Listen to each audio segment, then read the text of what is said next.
Mitchell Elias Mitch Daniels, Jr. is an academic administrator and former politician who was governor of Indiana from 2005 to 2013.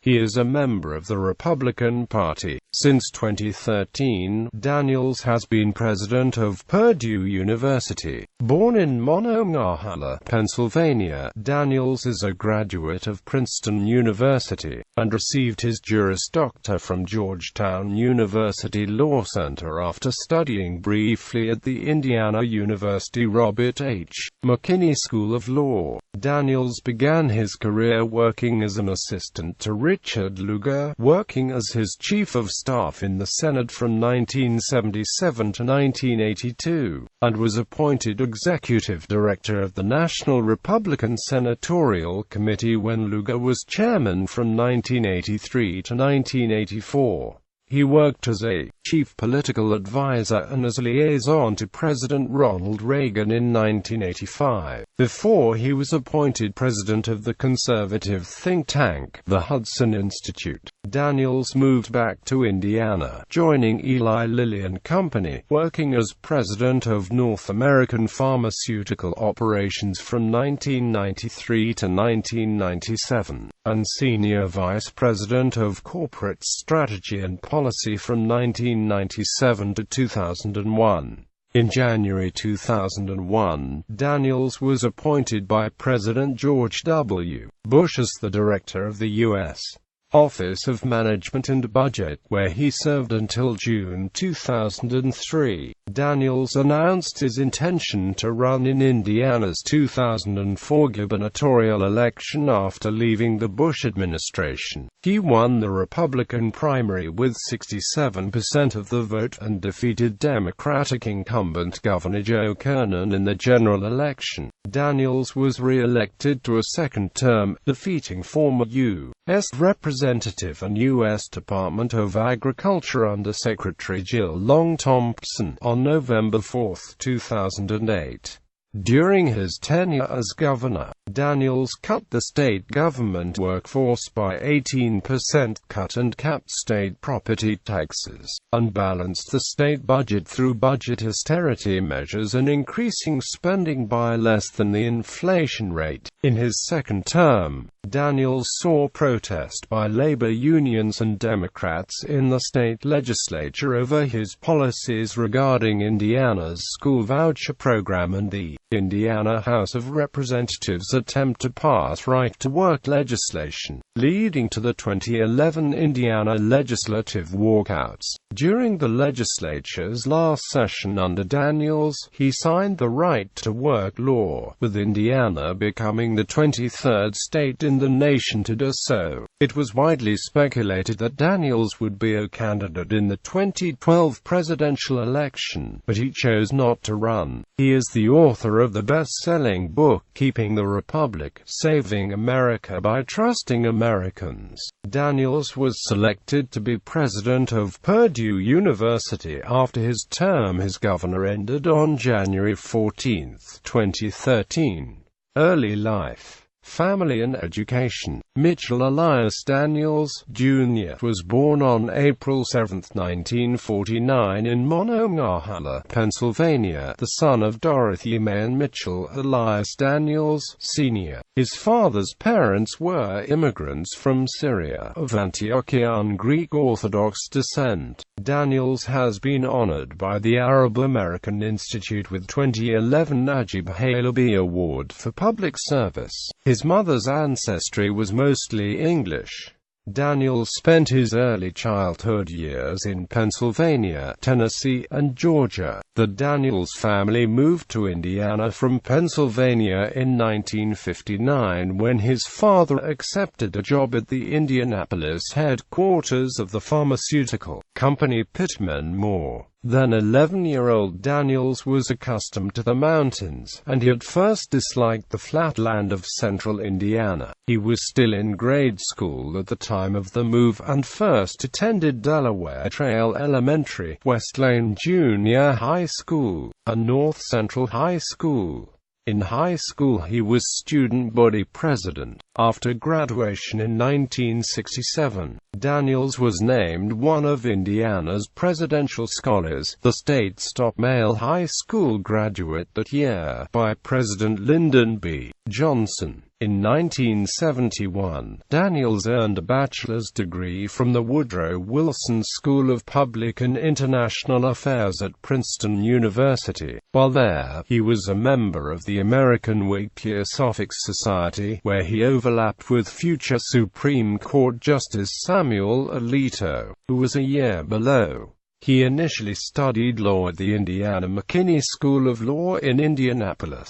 After accepting a job with newly elected Senator Richard Lugar, he transferred to the Georgetown University Law Center, from which he earned a Juris Doctor. In 1970, while an undergraduate student at Princeton, a grand jury indicted Daniels for marijuana possession and for maintaining a common nuisance. The charges were eventually dropped and Daniels pleaded guilty to a disorderly person charge based on a confession that he had used marijuana. He spent 2 nights in jail and paid a $350 fine. According to Daniels' roommate at the time, police obtained a warrant to search the room based on the activity of another student who used to live in the room. The roommate told the Daily Princetonian that, unbeknownst to, was coming back there and using the room when we're not there and was involved with drugs much worse than pot. Daniels told the Daily Princetonian in 2011 that justice was served and has disclosed their arrest on job applications,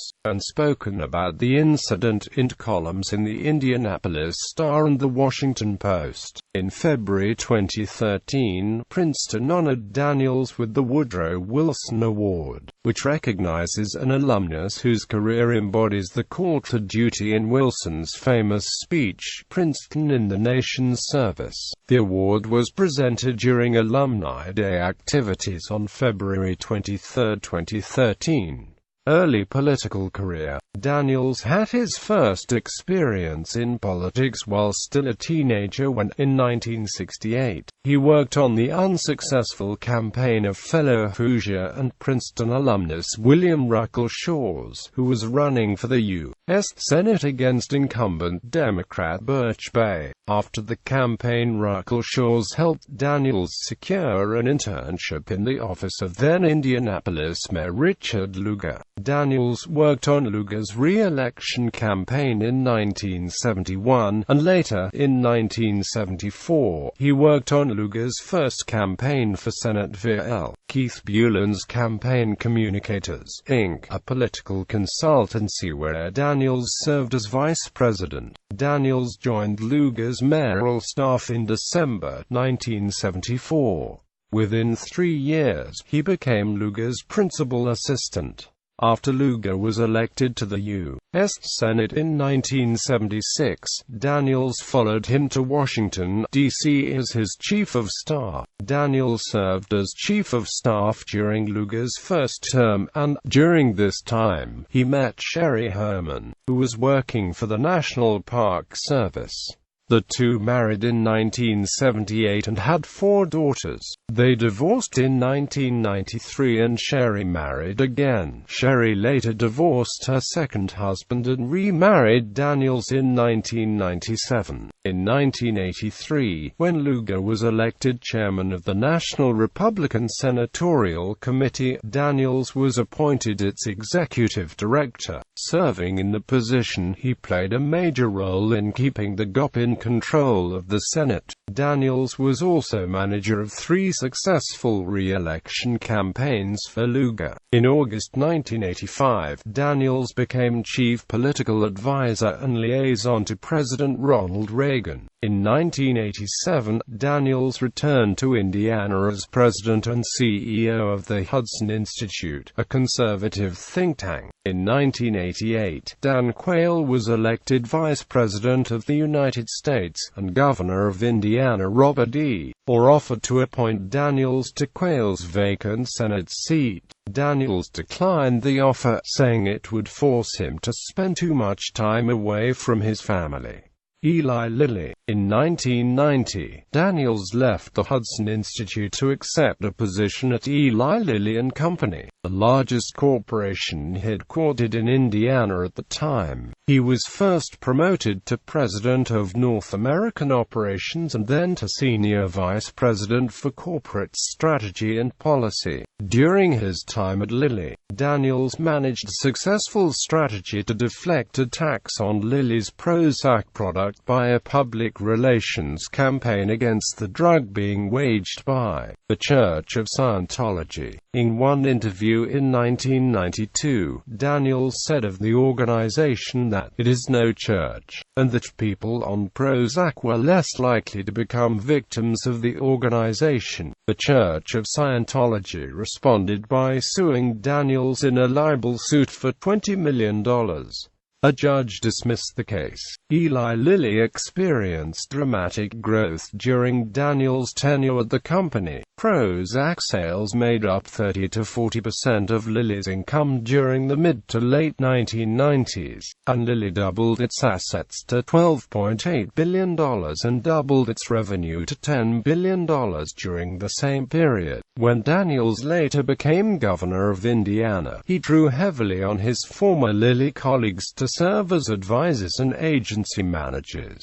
During the same period, Daniels also served on the board of directors of the Indianapolis Power and Amplight. He resigned from the IPL board in 2001 to join the federal government and sold his IPL stock for $1.45 million. Later that year, the value declined when Virginia-based AES Corporation bought IPL. The Indiana Securities Division subsequently investigated the sale and found no wrongdoing, but opponents brought up the sale and questioned it during his later election campaign. Daniels has said his time in the private sector at Eli Lilly was the experience that most helped him to serve as an effective governor. "I probably learned more there," Daniels said in 2015. "I'll say this, I've enjoyed each opportunity, but frequently I was asked later, what previous experiences helped most to be an effective governor.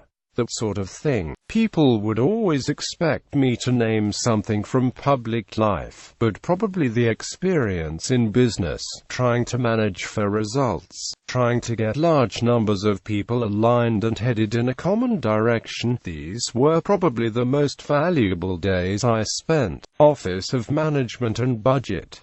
In January 2001, Daniels accepted President George W. Bush's invitation to serve as director of the Office of Management and Budget. He served as director from January 2001 through June 2003.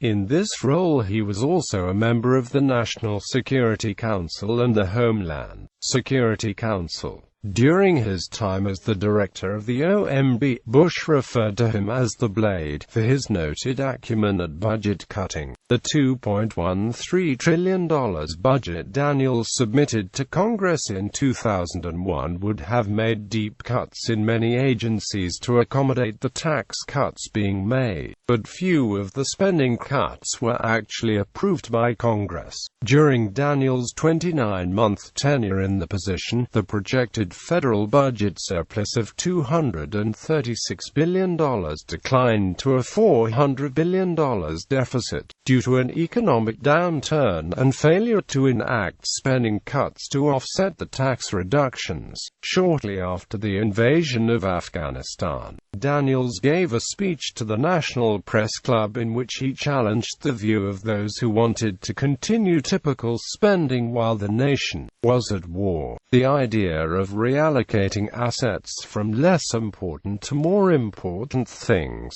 especially in a time of genuine emergency, makes common sense and is applied everywhere else in life," he said. Conservative columnist Ross Douthat stated in a column about Daniels' time at OMB that Daniels carried water as director of the Office of Management and Budget for some of the Bush administration's more egregious budgets. But Douthat, while calling Daniels America's best governor, defended Daniels against accusations that Daniels inaccurately assessed the costs of the Iraq War. In the final days of 2002, when an invasion of Iraq was still a hypothetical question, Daniels told the New York Times that the cost of war with Iraq could be in the range of $50 to $60 billion. It was not clear whether Daniels was referring to the cost of a short invasion or a longer war, but he did indicate the administration was budgeting for both. He also described the back-of-the-envelope estimate by Bush economic advisor Lawrence B. Lindsay that it would cost $100 to $200 billion as much too high. 2 days later, after the New Year's holiday, an OMB spokesperson clarified Daniels' remarks, adding that the $50 to $60 billion figure was not a hard White House estimate and it is impossible to know what any military campaign would ultimately cost. The only cost estimate we know of in this arena is the Persian Gulf War, and that was a $60 billion event. 3 months later, on March 25, 2003, 5 days after the start of the invasion, President Bush requested $53 billion through an emergency supplemental appropriation to cover operational expenses in Iraq until September 30 of that year. According to the Congressional Budget Office, military operations in Iraq for 2003 cost $46 billion, less than the amount projected by Daniels and OMB. Douthat and other Daniels defenders accused Daniels' critics of mischaracterizing the 6-month supplemental appropriation as a request to fund the entire war. Between September 2001 and October 2012, lawmakers appropriated about $1.4 trillion for operations in both the war in Iraq and Afghanistan.